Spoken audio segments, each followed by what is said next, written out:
Yo, this is Marilli and I am back, yo. Thank you guys for all the love and support when I was gone, I've been kind of a little struggling, I had a really bad storm on Monday. Really knocked my power out for some days. It was just so terrible. But yeah, I'm back. Also, shout out to amazing YouTuber Grand Cross, as I am going to be on their podcast later on, like tomorrow. I think that's what it is, tomorrow. Hopefully you guys go to like my Twitter that I retweeted, because they really want some questions for the podcast. But knowing me, I'm probably gonna go off topic a lot of it. But hopefully you guys, send your questions you like to ask about Grand Cross, of course, and all that good stuff. So first, we're gonna be talking about the new OC original character, Camila. Yeah, Camila. I don't know, man. But yeah, I'm using Altama, my favorite JP site. I like to use this for just for ideas on types of teams I would like to use for PvP, or know what's the top units JP players are thinking of, so I know who to invest in, who not to invest in, of course. They got Camila as an A, equipped with transformation system next to Aaron. Attack performance is dramatically improved, increased durability when damaged. The deadly gauge is maxed out by damage 5 times. So what I'm thinking about is Camila isn't like really like a S tier unit, is because she's like an original character, so she doesn't have like faith ults or anything like that, but she is a transformation unit, so you don't really get anything from faith ult, like the CC, extra bonus CC. And also, she's not really a unit you will farm with. Maybe a unit that you will have like one good old match. You would not bring this unit in like top 100. Like, you would just use this unit for like if you're trying to have some fun in PvP, because you're tired of using the same meta teams. But she's usable. She's not like Roxy, who's just super garbage, or Mono, who's trash. She's a very okay original character. I haven't like really used her. I'm not really planning on using her, especially if people talking about festival banner coming soon. So I'm definitely not. I'm kind of trying to like save up my gems a little bit, even though I did summon for her. Got shot at a bit, but it's cool. Yeah, you got the regular old ones. Ludacil was S tier, super good in top 100 PvP and PvP in general. Jared, who is this? Like, no one knows who this is. She's super trash. I wouldn't use her in PvP or PvE. Then we got the top 100. Now the top 100 is very, very interesting. This is what made me want to do this video. Like, oh my god, they have Coin Drop Zeldris bumped up to 2nd place, and they have Markdown King down, and also Lost Fame Meliodas has dropped down all the way to 6. Bro, like, this is very, very interesting. Like, I would never expect that freaking Coin Drop Zeldris will be like a top 2 unit.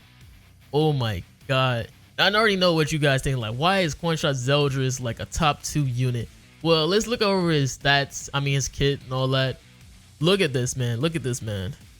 A lot of people have been using like Hype Defense Coin Drop Zeldris because this man is a beast.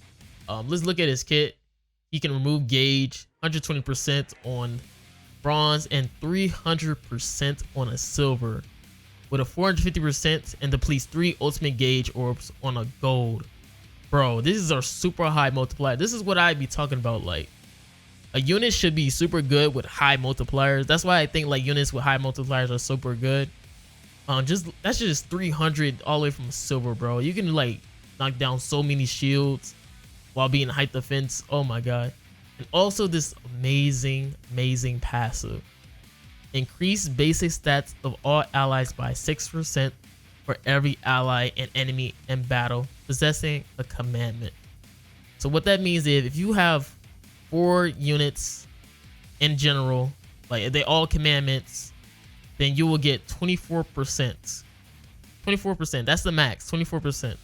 Or if your enemy also has commandment on their side of the field, then you will also get your increased 6% on your allies.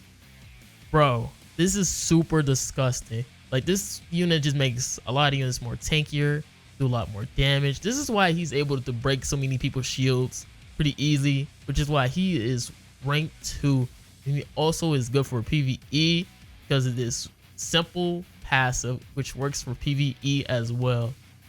This thing is so amazing. And he also has a commandment, which is probably the most toxic commandment ever, which is remove debuffs from all allies and enemy that move skills and depletes the ultimate move gauge or by 1. So basically what that means is if you're petrified, you can easily just move your card and then you'll instantly lose that debuff, making you able to move. Listen to that. Or if your opponent is using an ult rush team who is trying to move a card, they will not be able to get that gauge because of his commandment. So they will never get that gauge, so they will deplete 1 gauge. So it would basically be like a waste of a turn, which is why this unit is super good versus all these ult rush teams. Oh, this is super good. And you can't attack Selim because he can just easily move a card. Oh my god. But sometimes, you know, his team is like Cornshot, Zeldris, Troll, and then also fill in the blank.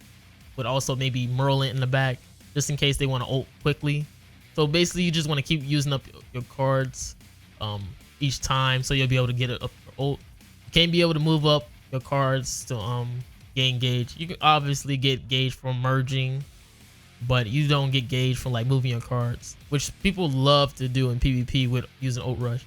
They love to just move cards, especially Lost Vein Meliodas team who will like to save up their cards, which is why he's super good and why Lost Vein Meliodas it has been going down, because this one Zeldris, Cornshot Zeldris, oh my god, super good.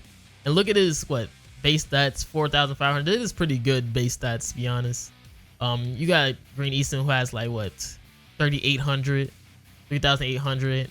So you have like max costumes, all that. Super Awaken, he's gonna be super good. And he also has very good links, which has Meliodas and he has Estarossa.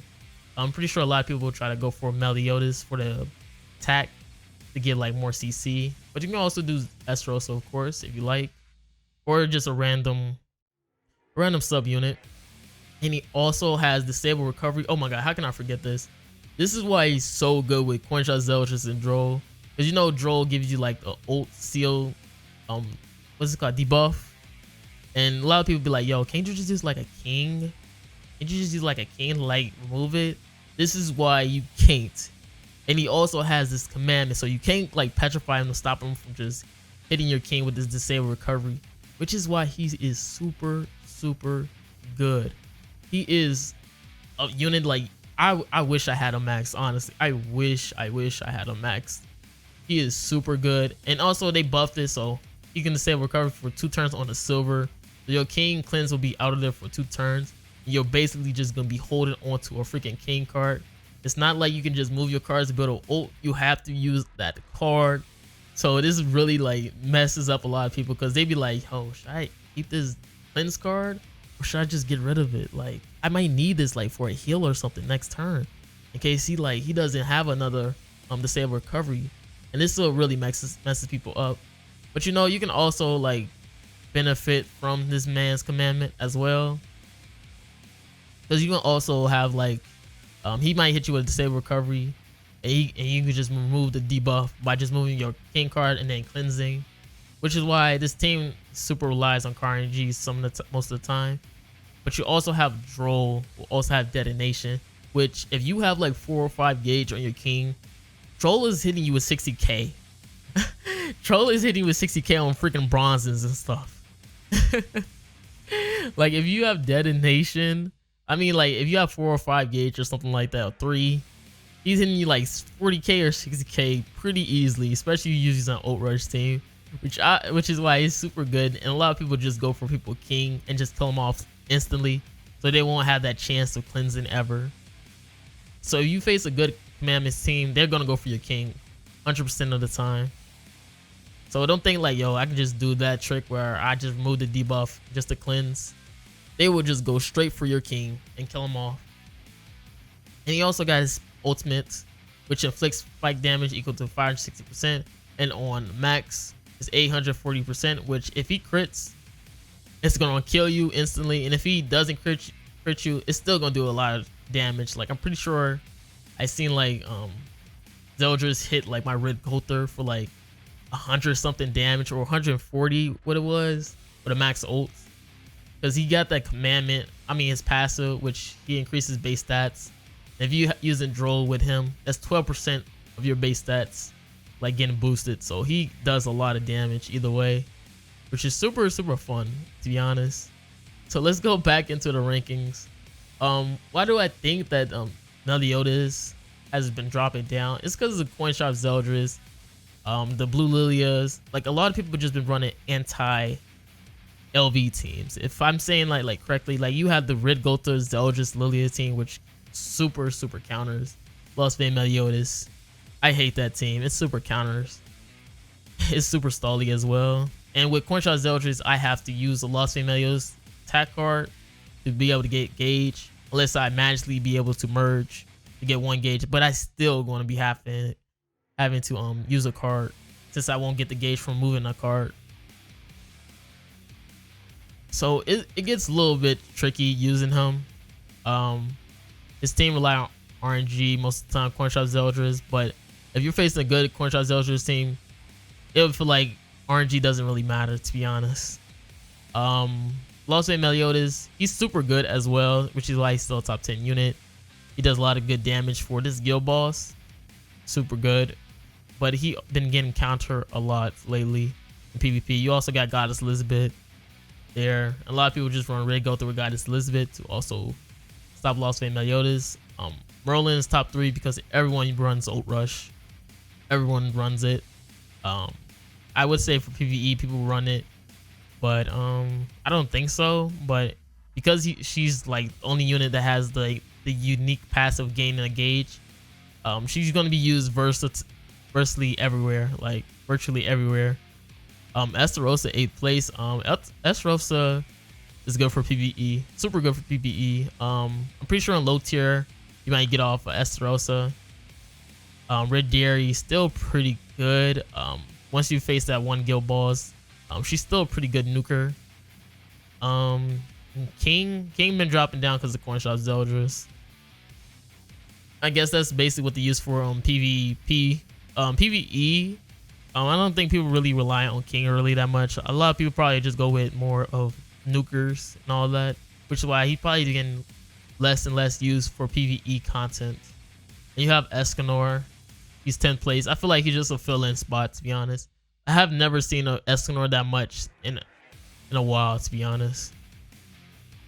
Like I really haven't.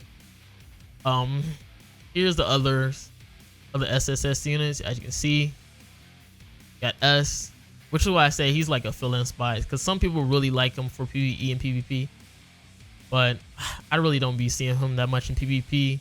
Probably in lower tiers you'll see him. Yeah, and that's pretty much it, man. Like Coinshop Zeldris is 2nd place in top 10 PvP. This is very interesting. I was never going to expect this was ever going to happen in a while. But yeah, I wish I have him 6 out of 6, because I would love to use Coinshop Zeldris, to be honest. I would love to use him. Maybe one day I'm gonna have him 6 out of 6. But yeah, man, thank you guys for watching, man. I'm glad to be back, you know, give you some of that toxic content that you all deserve. Hopefully nothing else happens to me, you know. Hopefully no more power outages and all that. Thank you guys for all the love and support, and probably prayers. I really do appreciate it. But this is Marilli, and I'm out. Peace.